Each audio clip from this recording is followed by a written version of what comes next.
ଆମ୍ବାତି ରାୟୁଡୁ 2013 ଜିମ୍ବାବୁଏ ବିପକ୍ଷରେ ଦିନିକିଆ କ୍ୟାରିୟର ଆରମ୍ଭ କରିଥିଲେ। ସେ ଭାରତ ପକ୍ଷରୁ 55ଟି ଦିନିକିଆ 6ଟି ଟି20 ମ୍ୟାଚ୍ ଖେଳିଛନ୍ତି।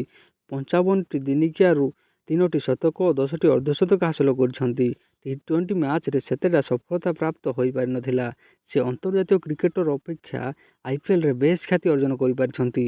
ଆଇପିଏଲ୍ରେ ମୁମ୍ବାଇ ଇଣ୍ଡିଆନ୍ସ ଓ ଚେନ୍ନାଇ ସୁପର କିଙ୍ଗସ୍ ସହ 6ଟି ଟାଇଟଲ୍ ଜିତିଛନ୍ତି ରାୟୁଡୁ। ଆଇପିଏଲ୍ରେ ସର୍ବମୋଟ 204ଟି ମ୍ୟାଚ୍ ଖେଳି 4332 ରନ୍ କରିଛନ୍ତି।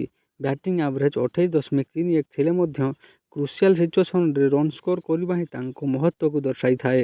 ଆଇପିଏଲ୍ 2023ର ଫାଇନାଲ୍ ମ୍ୟାଚ୍ ଥିଲା ରାୟୁଡୁଙ୍କ ପାଇଁ ଶେଷ ମ୍ୟାଚ୍। ଆମ୍ବାତି ରାୟୁଡୁ ଏବେ ରାଜନୀତିକୁ ଆସିବା ନେଇ ବେଶ୍ ଚର୍ଚ୍ଚା।